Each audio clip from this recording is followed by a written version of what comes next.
raditu billahi rabba wa bil islam dina wa bi muhammadin nabiyya wa rasula rabbi zidni ilma warzuqa fahma.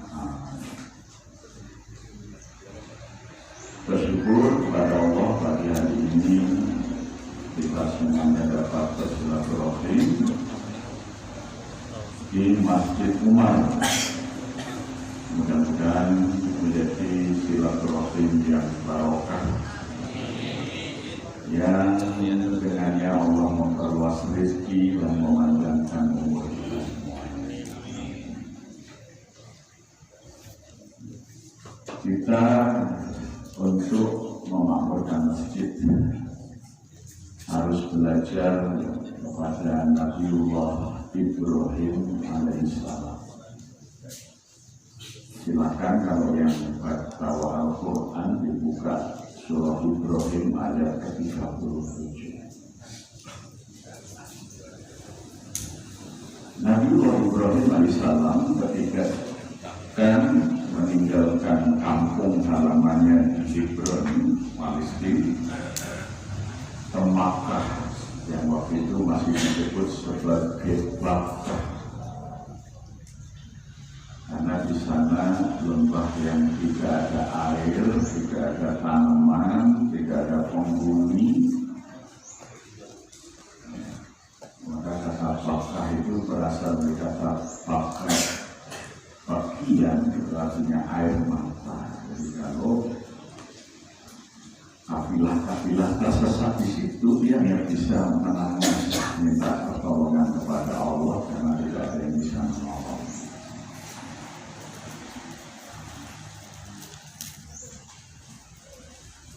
Ketika Ibrahim membawa istrinya Hajar dan bersama anaknya Ismail yang masih kecil ditempatkan di situ, Ibrahim berdoa. Ya, dalam ayat 37 itu, Rabbana inni askantu min dzurriyyati fi wadi ghairi zar'in inda baitikal muharram. Ya Tuhan kami, Engkau telah menempatkan aku bersama anak-anak keturunanku di lembah yang tidak ada air dan tanaman yang dapat tumbuh, yang berada di dekat rumahmu yang suci.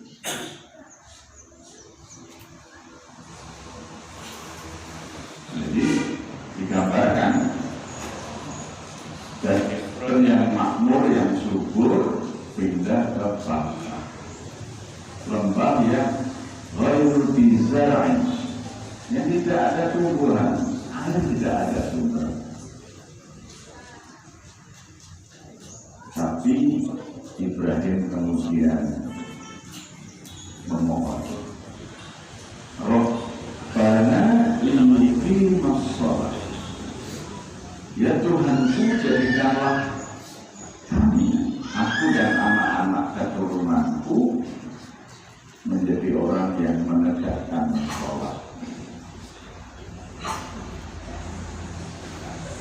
Was'al afidatan minan nas tahwi ilaihi.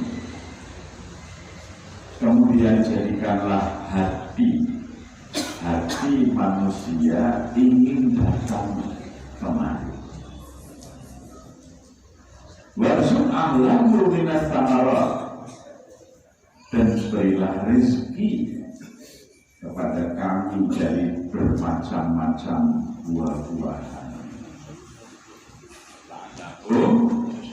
Yashkurun, agar mereka anak keturunanku nanti selalu bersyukur.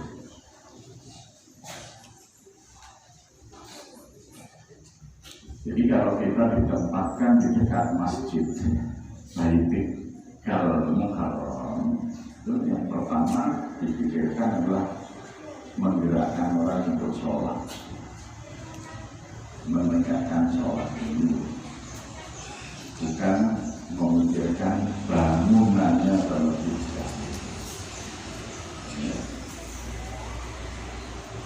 Karena nanti ketika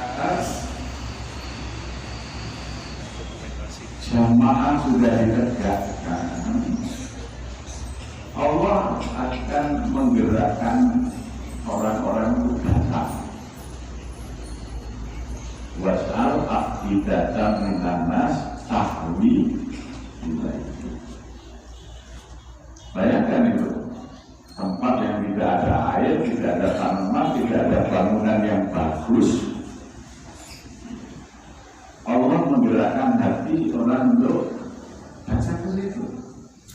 Dan doa ini sangat terbukti sampai hari ini. Orang datang aja dibatasi, udah mau haji, mau umroh gitu ya, datang ke Mekah itu sampai dibatasi.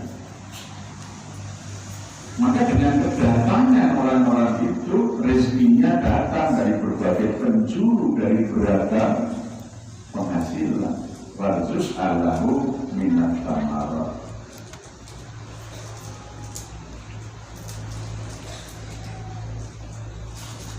La'alahum yashkur, agar mereka bersyukur.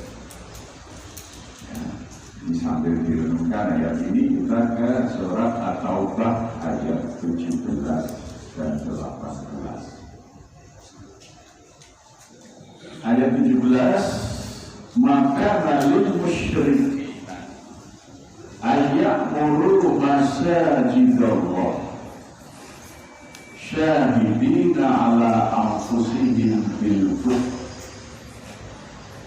ulaika habitat a'maluhum wa fin nari khalidun.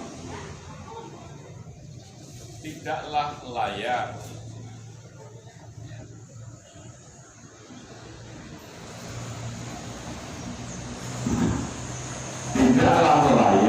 tidaklah pantas orang-orang musyrik memakmurkan masjid Allah syahidina ala anfusihim bil kufr, padahal diri mereka mengakui bahwa mereka itu ingkar.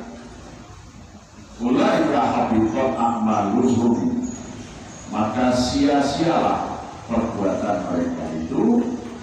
Wa fin nari khalidun, dan kelak mereka di neraka selama-lamanya. Ayat 18, innama ya'muru masajidallah man amana billahi wal yawmil akhir wa aqamas shalah wa ataz zakah wa lam yakhsha illallah wa asa ulaika ayyakunu minal muhtadin. Hanya saja orang-orang yang memakmurkan masjid-masjid Allah adalah orang yang beriman kepada Allah dan hari akhir, yang menegakkan sholat, menunaikan zakat, dan tidak takut kecuali hanya kepada Allah. Mudah-mudahan mereka dijadikan sebagai orang-orang yang selalu mendapat petunjuk. Asbab nuzul ayat ini, ketika Rasulullah Shallallahu Alaihi Wasallam hijrah dari Makkah ke Yathrib. Di Yathrib Rasulullah membangun masjid yang sangat sederhana di Kuba, kemudian di tengah kota Yathrib yang kita kenal dengan Masjid Nabi atau Nabawi, dan masjid di kampung Bani Salamah yang ada di sebelah utara Masjid Nabawi. Orang-orang musyrik Makkah mengatakan, lihatlah Muhammad meninggalkan Makkah, padahal masjidnya kami pelihara, kami makmurkan menjadi masjid yang megah dan bagus. Kenapa ke Madinah hanya membangun masjid yang jelek? Karena Masjid Kuba, Masjid Nabawi, Masjid Bani Salamah ini hanya tanah yang dipagari dengan batu yang direkatkan dengan tanah liat, atapnya hanya dari pelepah kurma. Sedangkan Masjidil Haram sudah dibangun bagus oleh orang-orang musyrik. Orang musyrik merasa sudah memakmurkan masjid Allah. Maka Allah mengatakan, maka lil musyrikina ayakmuru masajid. Tidaklah pantas orang-orang musyrik itu memakmurkan masjid Allah. Syahidina ala anfusihim bil kufr. Padahal mereka mengakui dirinya itu ingkar. Maksudnya apa? Paradigma atau cara berpikir orang musyrik memakmurkan masjid itu membangun bangunan masjid yang menggagahkan. Tapi bukan seperti itu yang dimaksudkan oleh Allah dengan memakmurkan masjid. Innaha ya'muru masajid Allah man amana billahi wal yawmil akhir. Yang namanya memakmurkan masjid itu hanya bisa dilakukan oleh orang yang beriman kepada Allah dan hari akhir. Ya, artinya yang benar-benar bisa dan layak memakmurkan masjid itu hanya mereka yang beriman kepada Allah dan hari akhir. Dan orang yang beriman kepada Allah dan hari akhir, pastilah mereka akan memakmurkan masjid-masjid Allah. Tidak mungkin orang beriman kepada Allah dan hari akhir tidak memakmurkan masjid itu. Tidak mungkin. Karena penanda keimanan kepada Allah dan hari akhir itu memakmurkan masjid. Cara memakmurkan masjid seperti tadi dalam surat Ibrahim 37, ini diingatkan lagi oleh Allah. Bagaimana memakmurkan masjid itu? Yang pertama, akhir sholat, menegakkan sholat.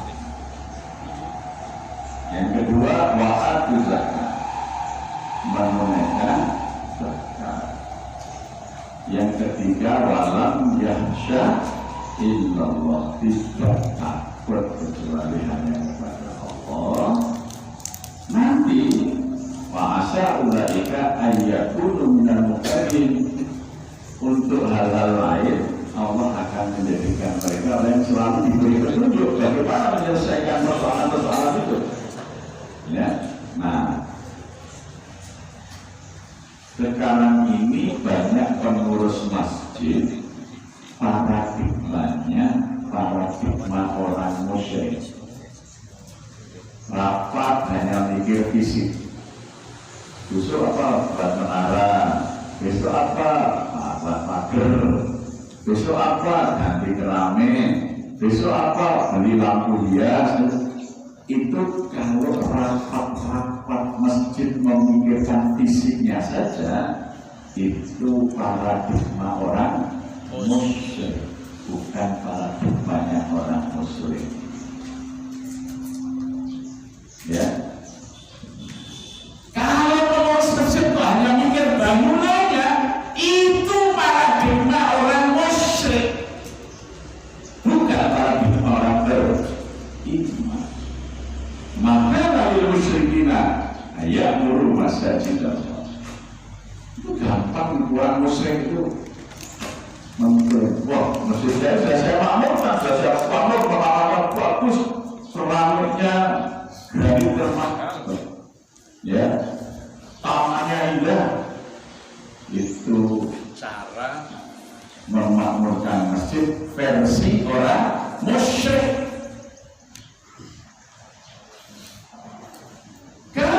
Beriman kepada Allah dan hari akhir, memakmurkan masjid yang pertama akhir salat, yang dipikirkan bagaimana masjid itu dipenuhi jamaah yang sholat. Kalau apa tuh? Ini penduduk kita ini berapa yang sudah sholat, berapa yang belum sholat, berapa yang berjamaah, berapa, itu yang dipikirkan. Maka banyak masjid-masjid yang dikelola dengan cara orang muslim itu masjidnya besar, bagus, yang sholat sedikit. Karena itu ilmunya orang muslim. Maka saya sampaikan, tunggu saja. Ya, orang musyrik itu dari zaman dulu yang dipikir bangunan ibadahnya, bukan orang-orangnya. Ya, Sanjaya itu pindah dari India ke tanah Jawa,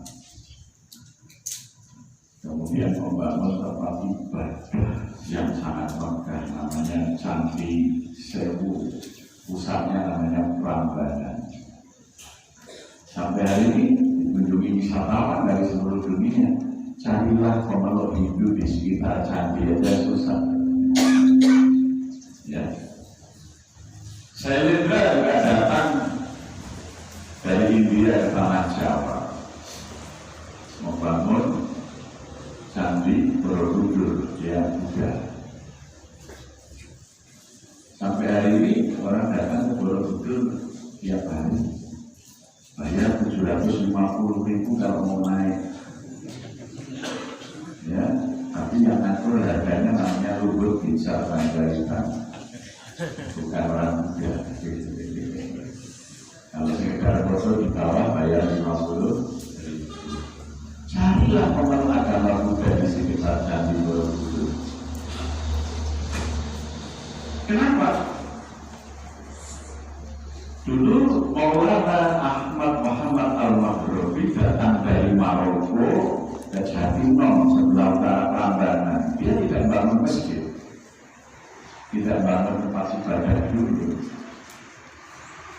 tetapi membuat alat pertanian namanya pacul, campur pacul sifat papat 9 rojo.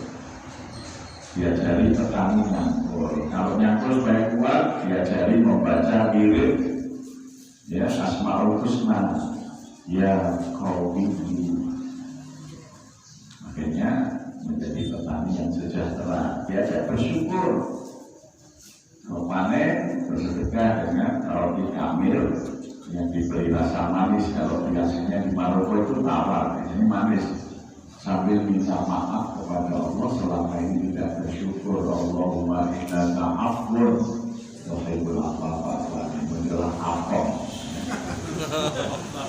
Masyarakat akur, tidak lagi mau Prambanan beribadah, ikut pada Maulana Al-Maghribi. Barulah dibangun masjid sederhana, masjid Pendopo itu dengan 3 trap atapnya, Islam, iman, ihsan.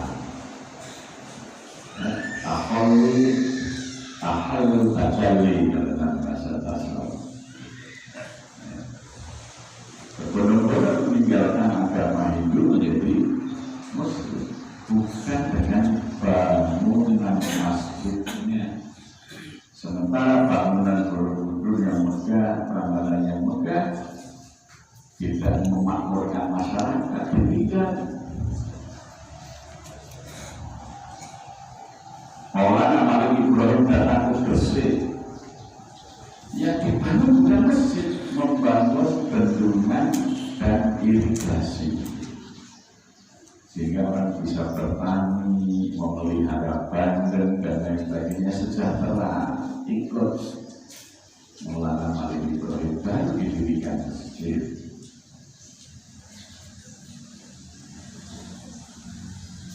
Nah sekarang kita bangun masjid malah minta sumbangan kepada masyarakat. Ini kan terbalik dalam berpikirnya. Maka bisa-bisa nanti masjid-masjidnya bagus, yang sholat sedikit, makin lama makin sedikit. Jadi besok masjid-masjid yang bagus nasibnya akan sama dengan Borobudur dan Prambanan, hanya jadi tempat wisata. Tidak ada umatnya lagi. Nah, maka Memakmurkan masjid harus dimulai dari penggerakkan orang sholat. Ya, maka ini pengalaman praktis yang saya bagikan. Ya.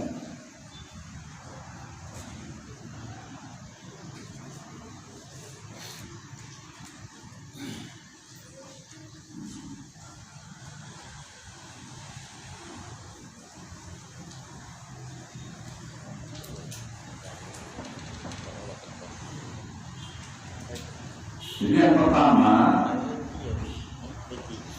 saya jadi ketua takmir Masjid Jogokarian bulan Desember 1999.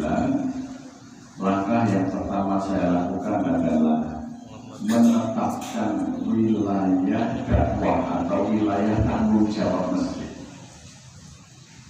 Masjid Jogokarian itu dibangun di Kampung Jogokarian yang terdiri dari 4 RW, 18 RT.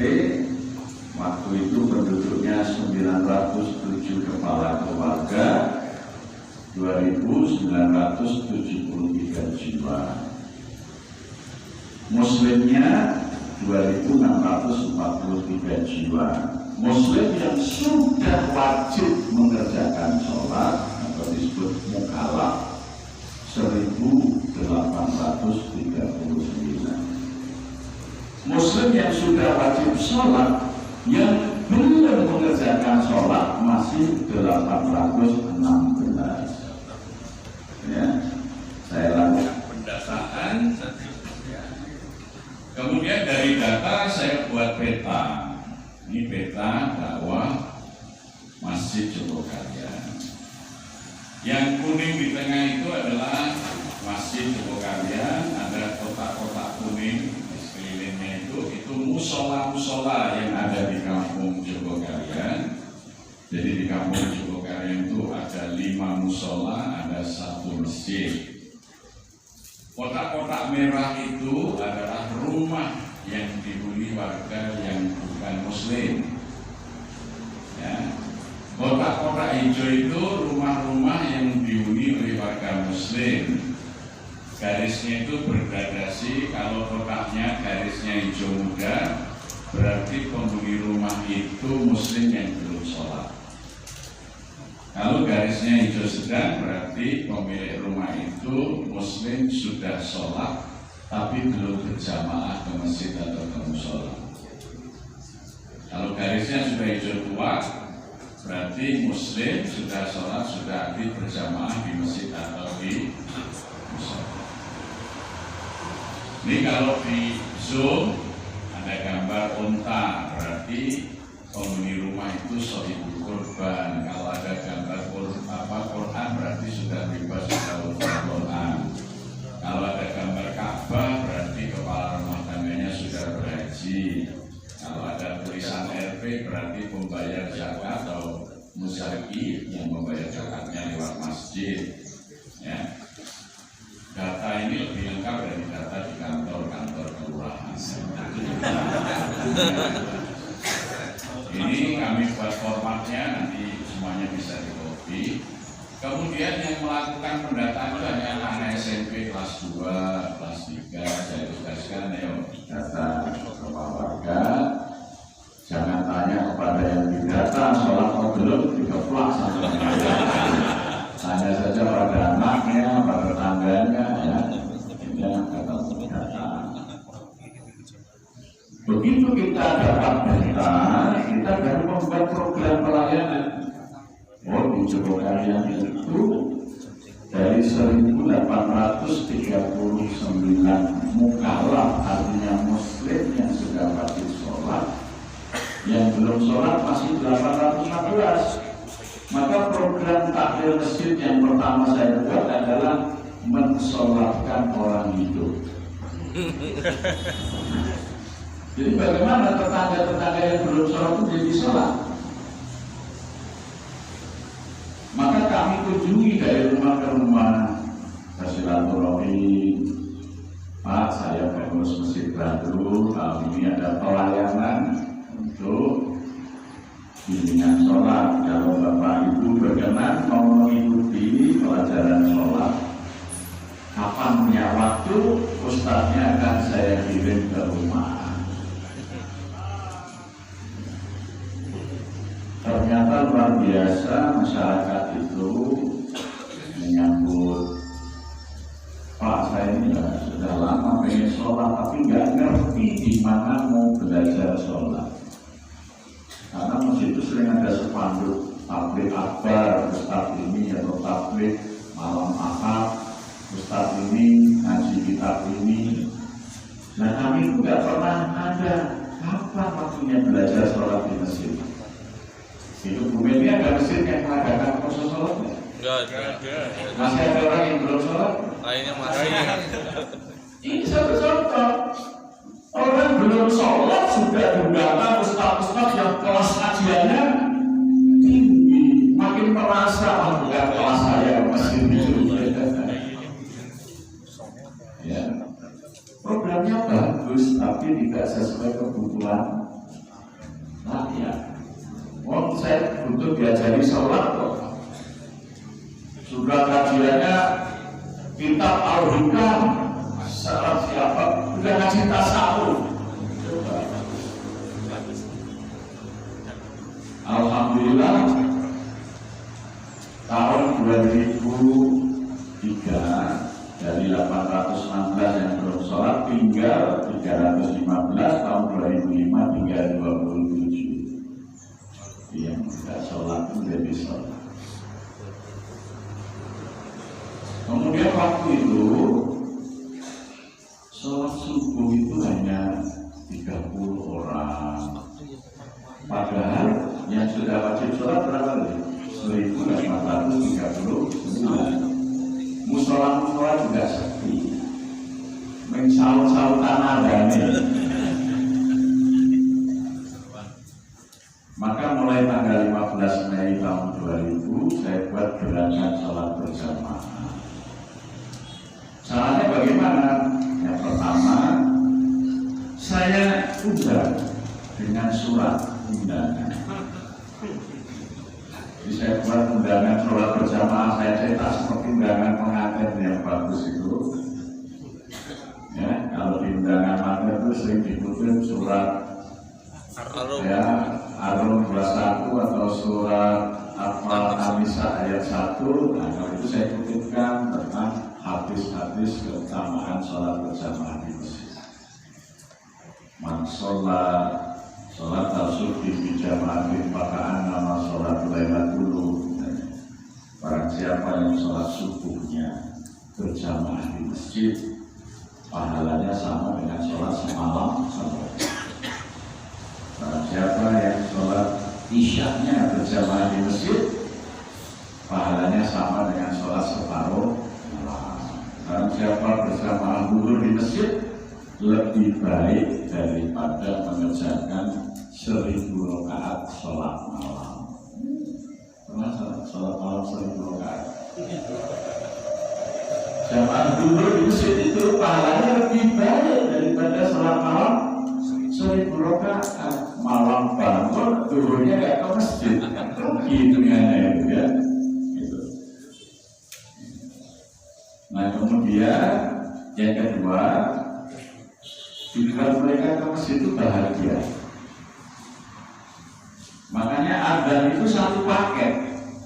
Hayya 'alas sholat, ayo kita sholat. Setelah itu hayya 'alal falah, ayo kita bahagia. Maka kalau orang sudah mau datang sholat ke masjid, pengurus masjid harus mencoba membahagiakan jamaah yang datang. Dari yang sederhana, saya sediakan kopi susu dan snack setiap subuh. Tapi jangan dirapatkan, pengurus tidak akan berhasil. Karena pengurus masjid biasanya kikir-kikir. Wah, ya beri kemarin cuma ini. Nah, itu tidak akan berhasil. Bendaharanya pasti nggak setuju. Karena apa? Karena biasanya kita salah memilih bendahara. Kita itu tidak mengikuti Rasulullah SAW dalam memilih bendahara. Rasulullah itu memilih bendaharanya namanya Abdurrahman bin Auf. radhiyallahu anhu. Sahabat yang kaya raya dan dermawan. Jadi tugas bendahara masjid itu sesuai dengan yang dicontoh Nabi, mencarikan uang, bukan mencatat uang masuk dan keluar. Nah, kalau tukang catat keluar masuk uang itu bukan bendahara, itu namanya administratif keuangan. Kalau bendahara itu ya kayak Abraham bin Auf, maka masih banyak tidak berhasil. Ngomong bendaharanya yang saya penghasilannya kecil, ya, uang keluar masuk. Jadi kalau uangnya masuk banyak, Allah mau mengeluarkan. Jadi pengeluaran itu susah sekali. Ya, harus kita mulai dari diri kita sendiri. Nanti orang akan ikut. Jadi pagi subuhan kopi susu sama snack. Beberapa hari kemudian tidak hanya jamaah fokus juga nanya, Pak ini ada kopi susu, uangnya dari mana? Nah kalau mau ikut juga monggo. Ini satu gelas sekian, snacknya sekian, monggo kalau mau ikut. Jadi Pak saya ikut, dan jalan. Setelah jalan itu kita sediakan kotak di pintu masuk masjid namanya infak subuh. Nah, sudah sekarang infak subuh ini untuk membeli konsumsi itu dikelola langsung. Kita tunjuk pengelola infak subuh, tidak bendahara masjid yang mengelola. Sekarang rata-rata infak subuh kita itu sebulan bisa 120 juta. Sekarang bukan sekedar konsumsi. Sekarang infak subuh itu untuk membantu modal usaha jamaah. Prioritasnya mereka yang aktif sholat subuh, yang mau usaha, atau memperbaiki rumah kalau rumahnya kurang layak, ya, membantu mereka kalau sakit dan lain sebagainya.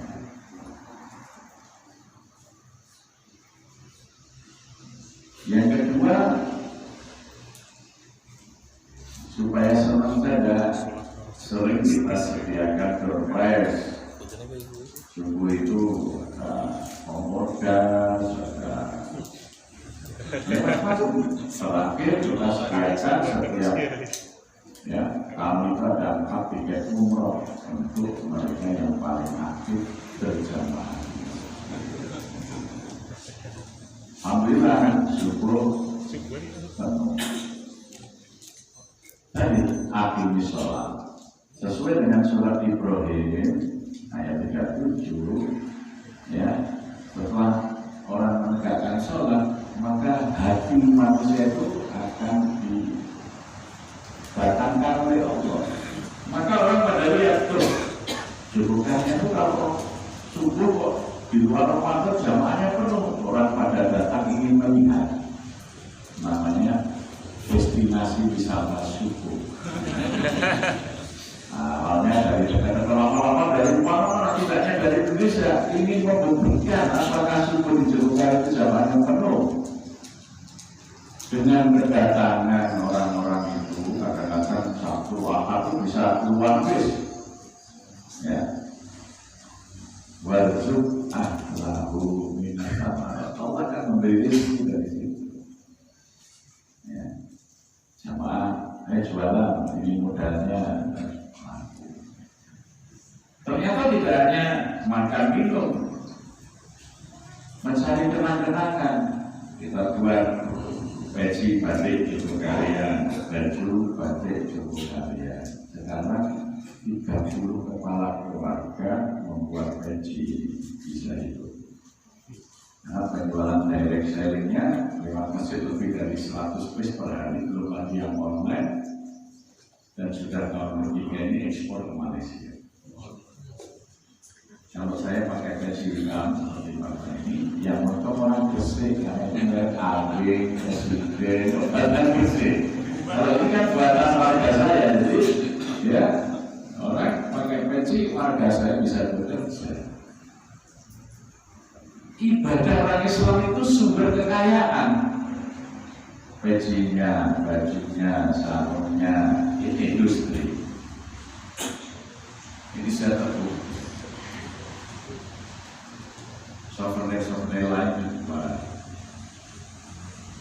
warzuk ahlahu minas samawati.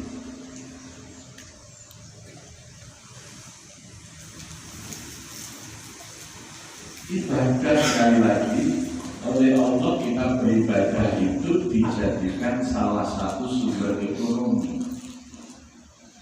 Kurban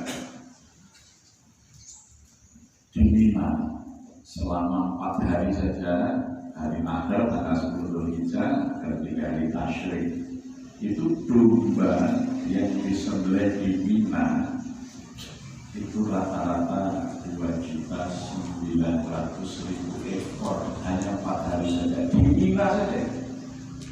100% diimpor dari New Zealand. Jadi kita yang punya ibadah kurban yang kaya orang New Zealand. Ini namanya Islam rahmatan lil alamin, tapi bukan rahmatan lil muslimin. Haji selama 4 bulan jamaah haji itu kalau ditulis dalam rupiah, ini saya baca di Islamic Development Bank ya, belanja haji 4 bulan itu mencapai 950 triliun. Yang paling besar 40% itu untuk biaya penerbangan dari negaranya ke Jeddah. Siapa yang untung? 2 perusahaan pesawat namanya Boeing dan Airbus, karena ini pesawat berbadan besar semua yang angkat. Kalau nggak ada haji, nggak ada umroh, kira-kira Boeing akan bangkrut. Karena siapa yang mau naik pesawat? Makin hari umroh makin tinggi sekali. Ya, sampai saking tingginya banyak yang tertipu oleh biro-biro umroh dalam hal. Jadi ibadah haji kita yang untung negara Muslim itu kan 40% itu dari 950 triliun.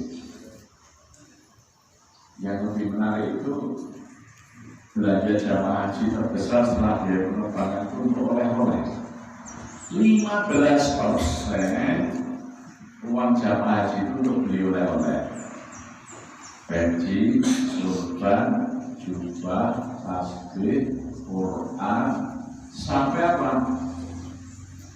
Mainan anak-anak, boneka onta yang bisa nyanyi marhaba, itu buatan Cina.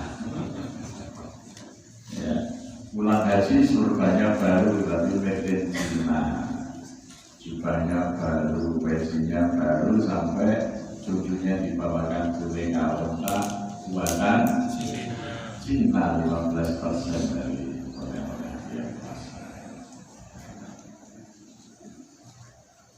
Ini sumber-sumber kekayaan daripada kurban. Saya hitung kurban dan akikah di Indonesia 1 tahun lebih kurang 2,7 triliun, adil ya, karena setiap tahun 2 juta pasangan menikah. Di tahun berikutnya dari jumlah 2 juta pasangan itu akan lahir hampir 1,6 juta bayi. Anggap saja 80% Muslim, mereka melaksanakan akikah. Jadi akikah itu setiap tahun kira-kira ada 1.400.000 keluarga melaksanakan akikah.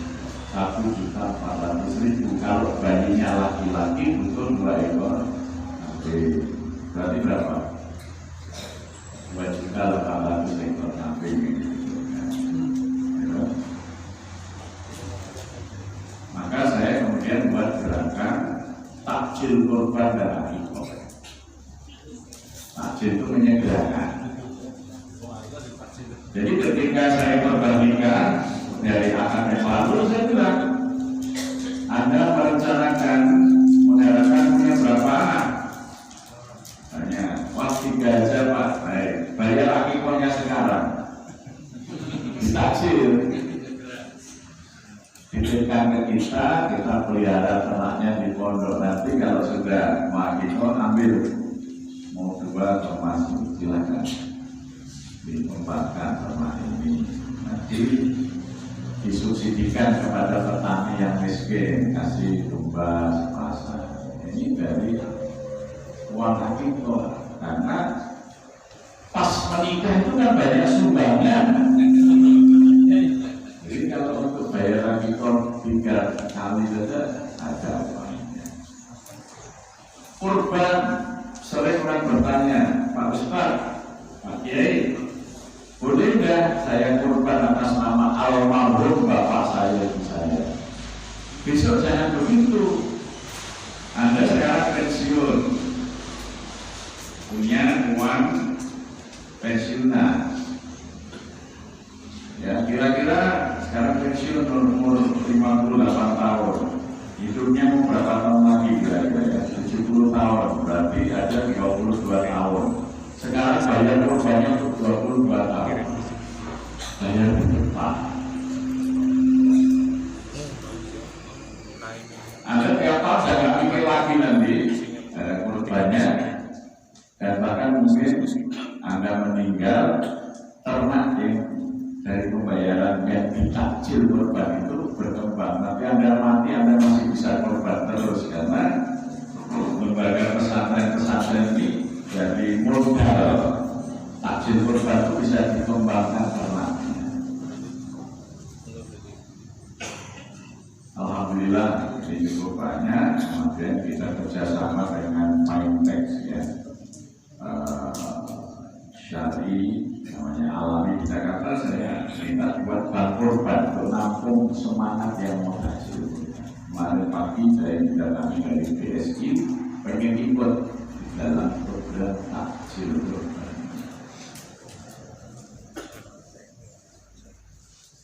Jadi kalau mau pensiun itu kan besar pesannya, ya sudah.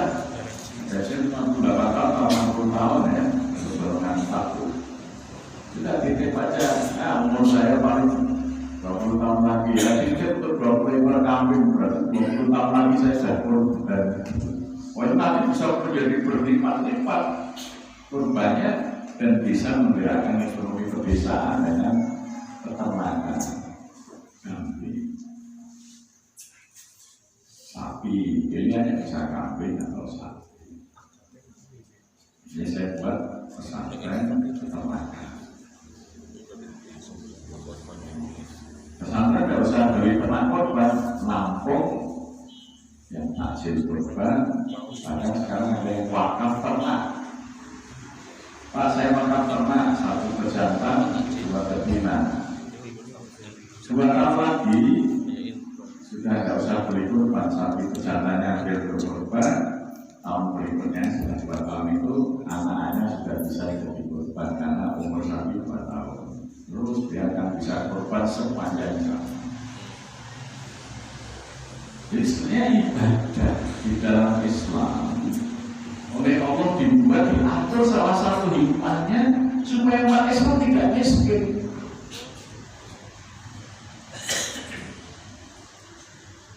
Tidak mungkin di Papua akan ada pabrik tekstil besar selama orang-orang Papua hanya cukup pakai OPK.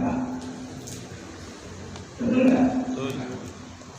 Nah, tapi ketika mereka mengenal Islam harus menuntut Allah, kebutuhan kaya kan sebenarnya lahirlah industri tekstil.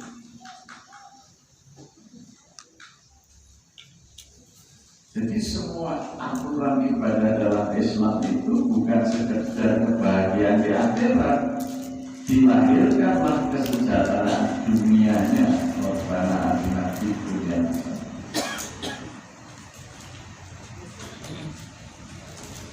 Apalagi mengisi waktunya orang mukmin itu menurut Rasulullah kan lebih mahal. 1 untuk menuntut ilmu. Jadi waktunya orang mukmin itu yang paling utama untuk menuntut ilmu. ilmu satu saat di saat itu lebih baik daripada sholat sunat 1000 rakaat. Itu di majelis taklim itu lebih besar daripada sholat sunat. Al-ilmu qabla al-qawl wal amal yarfa'illahu alladziina aamanu minkum walladziina utul ilma darajat. Yang kedua, untuk beribadah kepada Allah, maka waktu menuntut ilmu mesti lebih banyak daripada waktu beribadah. Meskipun menuntut ilmu juga ibadah, tapi ibadah makhluk.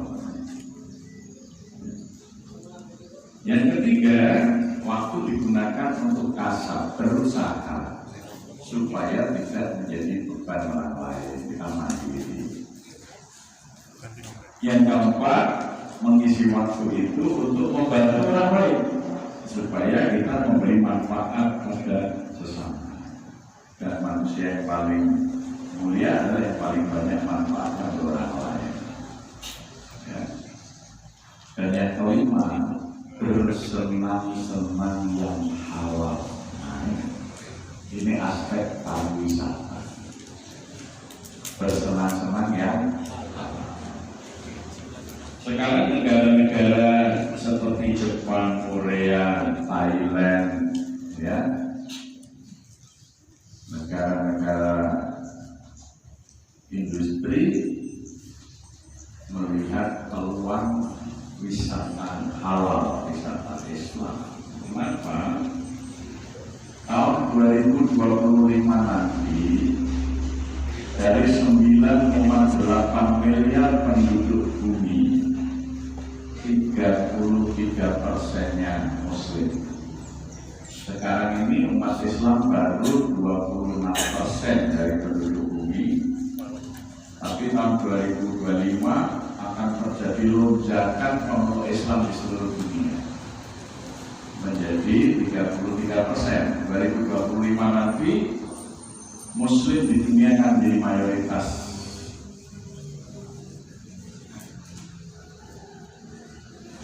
Dan Muslim baru nanti bukan Muslim yang miskin, tapi Muslim dari negara-negara industri kelas menengah lainnya. Sehingga pasti mereka akan bergeser dari wisata 3S, Sisa Emsek, Thailand, Bali, ya, Meksiko, ya, mencari tempat-tempat wisata yang punya nilai-nilai religius dan halal. Maka saya ke Jepang sekarang ini di tempat pos pendakian terakhir Fujiyama, Gunung Fuji, itu sudah banyak musola. Kenapa? Menampung wisatawan Muslim yang nanti akan naik. Dulu orang Muslim itu miskin, nggak wisata jauh-jauh. Jadi sekarang, masya Allah, kelas menengah yang banyak masuk Islam, yang pindah dari Islam keluar biasanya belum duit yang masih miskin-miskin. Tapi orang lain sekarang bergeser menjadi pemeluk Islam karena agama Islam itu sesuai dengan nalar pikiran ilmu yang maju.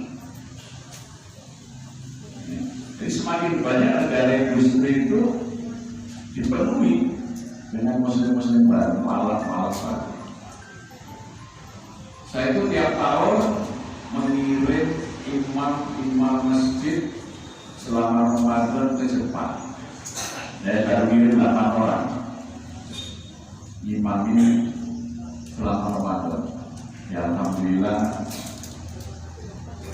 saya tanya dapat honor berapa sebulan di Jepang.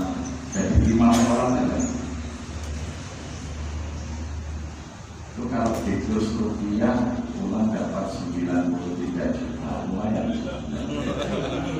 Saya ambil dari Wonogiri itu baik Quran, ya, ada yang dari Sragen, ada yang dari Iskarima, yang masih muda-muda bacaannya bagus. Ya, karena di Jepang itu peningkatan kegiatan pengurus Islam luar biasa. Bahkan ada namanya Masjid Al-Ikhlas, itu dibangun oleh mantan tukang tabunya Zaguza. Ya. Mukanya jadi penuh tabu ya. Baru Masjid Kampung Hijau itu daerah merahnya Tokyo. Di situ panti pijat, karaoke, diskotik itu di tengah-tengahnya sekarang ada Masjid Al-Ikhlas. Imamnya tadi mantan Zaguza yang penuh tabu badannya itu sering orang salah masuk karena orang Jepang menyebut panti pijat itu masaji. Masjid juga masaji. Mau kemana? Masaji biasa ke masjid. Karena jarak panti pijat dengan masjidnya gang kecil, kira-kira gang 1,5 meter itu cara panti pijat dengan masjidnya. Masya Allah, hari-hari banyak sekali malam. Korea, Amerika, Prancis, dan mereka ini kemudian akan mengunjungi negara-negara yang sudah Islam, ingin belajar bagaimana berkehidupan Islam. Nah, ini menjadi potensi wisata yang besar. 30% pasar wisata ke depan adalah pasar wisata halal. Maka sekarang pemerintah kita pun lagi mengembangkan pariwisata halal. Masjid nanti akan menjadi salah satu destinasi wisata halal ini. Kalau hanya bangunannya, mereka sekali datang foto selesai. Tapi bagaimana mereka bisa menikmati suasana hidup Islami yang tidak didapat di negeri mereka? Kami cukup kalian alhamdulillah tidak hanya sering dikunjungi warga-warga di luar daerah, tapi dari luar negeri, peneliti-peneliti yang undangan untuk berbagi tentang pemakmuran masjid ini sudah Ramadan ada kemarin, ada dari Wapena Austria. Ini saya juga dapat undangan dari Washington dan Masjid Al-Imam. Minta juga saya ke sana. Karena masjid mereka sedang tumbuh bagaimana mengelola jamaah. Jadi kalau masjid kita mau makmur, menurut rumusnya Nabi Ibrahim dan rumusnya surah atau 18, utamakan memikirkan bagaimana masyarakat itu senang dan berbondong-bondong berjamaah ke masjid. Yang kedua, wa'atu zakat. Pikirkan uang masjid itu untuk merubah kondisi jamaah yang semula mustahik penerima zakat menjadi muzaki, pembayar zakat. Caranya apa? Berdayakan jamaah itu dengan pemberdayaan ekonomi. Tahun 2003 si Jogokarian itu hanya ada 19 muzaki yang bayar zakat, hanya 19 orang. Setahun zakat mal waktu itu hanya 5 juta. Tahun 2022 kemarin yang membayar zakat sudah 659 orang, zakat malnya 3,2 miliar. 80% dulunya mereka mustahik, sekarang sudah menjadi mustahik. Nah, supaya tidak banyak berdebat, uang masjid yang untuk bangunan, maka di masjid saya sediakan kotak-kotak yang banyak biar milih. Saya mau nyumbang untuk pemberdayaan ekonomi. Di situ ada kotak biro ekonomi. Artinya kalau infak di situ uangnya memang untuk pemberdayaan ekonomi. Ada kotak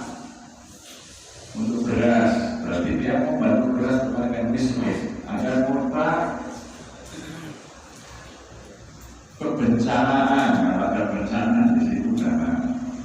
Ada kota beasiswa untuk pendidikan, ada kota operasional masjid, ada kota dunia Islam, ada kota air minum untuk yang mau membantu air minum. Tapi kalau ada kegiatan tamu semuanya disediakan air minum gratis gitu. Ada kota sego Jumat, maksudnya untuk menyediakan nasi kalau Jumat selalu kita sediakan makan siang ya. Ada kota subuh, ada 12 kota.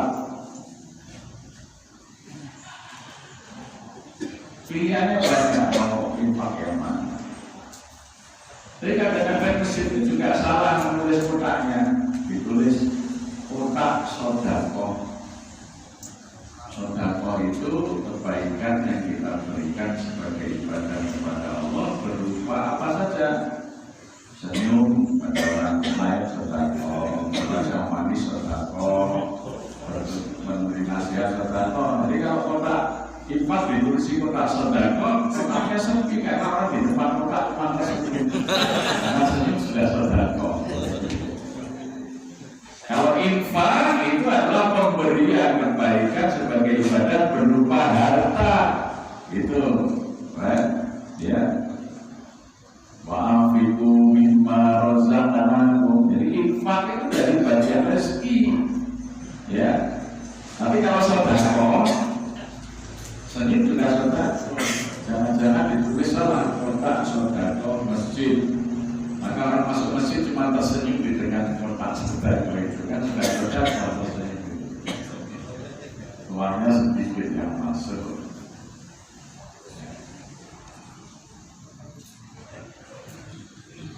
Jadi itu dengan wa'atu zakat. Bukan kok masjid menerima zakat saja, tetapi masjid membina jamaah agar jadi muzaki, diberdayakan.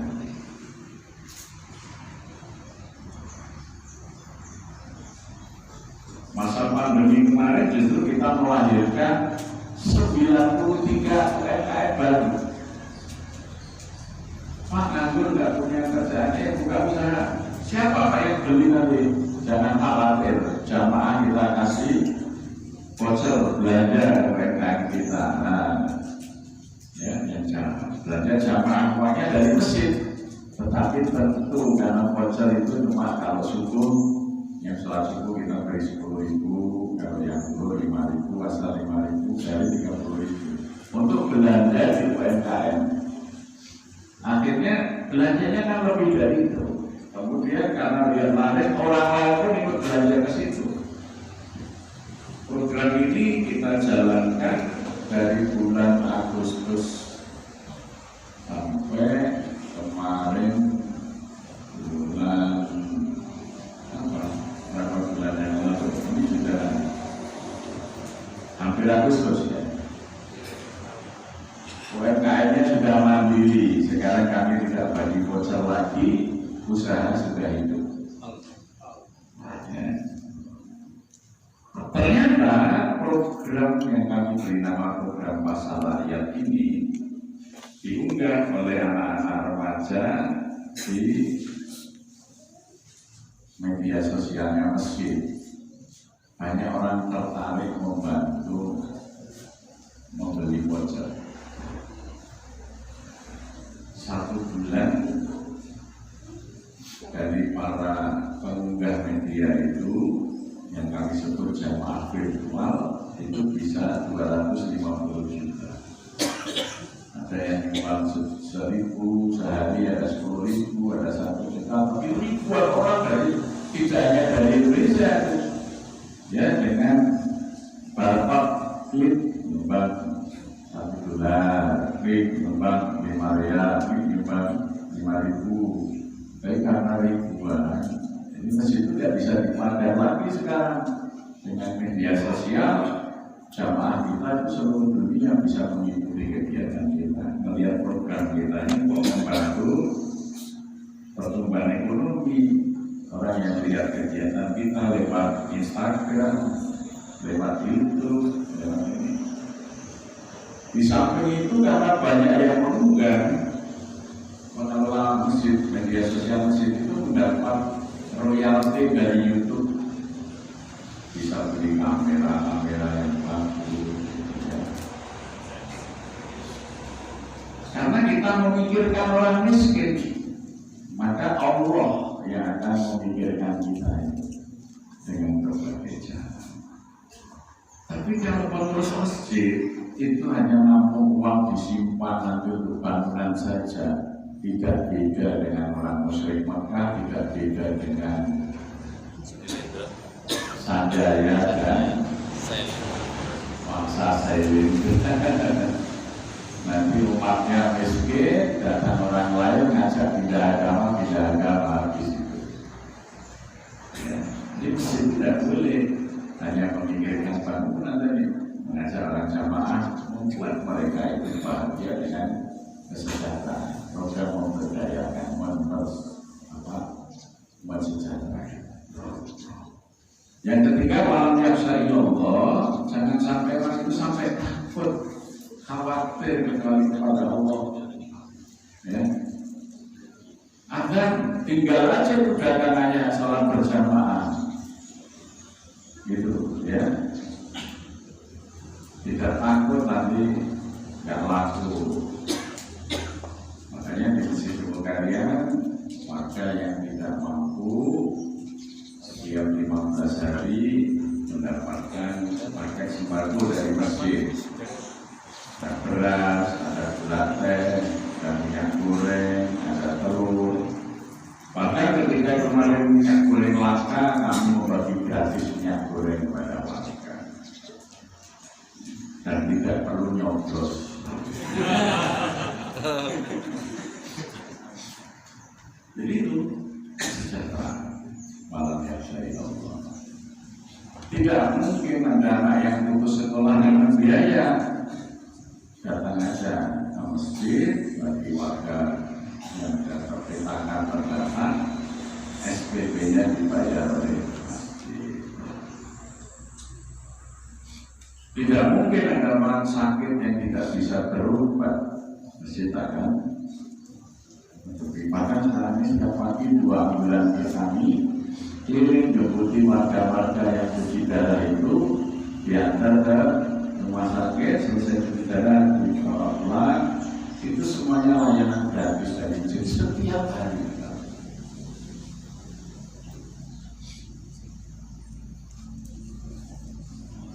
Dan dengan aktivitas itu masjid bukan semakin habis uangnya, kepercayaan masyarakat semakin tinggi ya.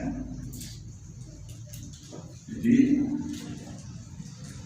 sampai kemarin itu pada Ramadan itu loh, kok kita ada banyak sudah beli hotel, ada hotel dijual murah di Kaliurang, nah ini masih perlu hotel di apa hasilnya untuk tapi menambah kebutuhan bersama. Ya, namanya BUMN, Badan Usaha Milik Masjid. Jadi kalau Anda pergi ke wisata Kaliurang, nanti di situ ada lampu Hotel Anugerah Wisata 2 Badan Usaha Milik Masjid Jogokaya.